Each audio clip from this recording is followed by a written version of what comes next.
മഹേഷേ, ആ കൊച്ചു നിന്നെ പറ്റിച്ചു കളഞ്ഞല്ലേ?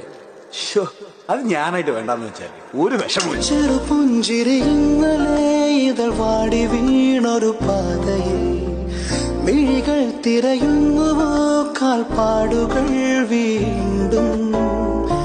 ഏലം കാറ്റെന്റെ നെഞ്ചോരം കുളിരിത്തിരി പകരാതെ വഴിയോരം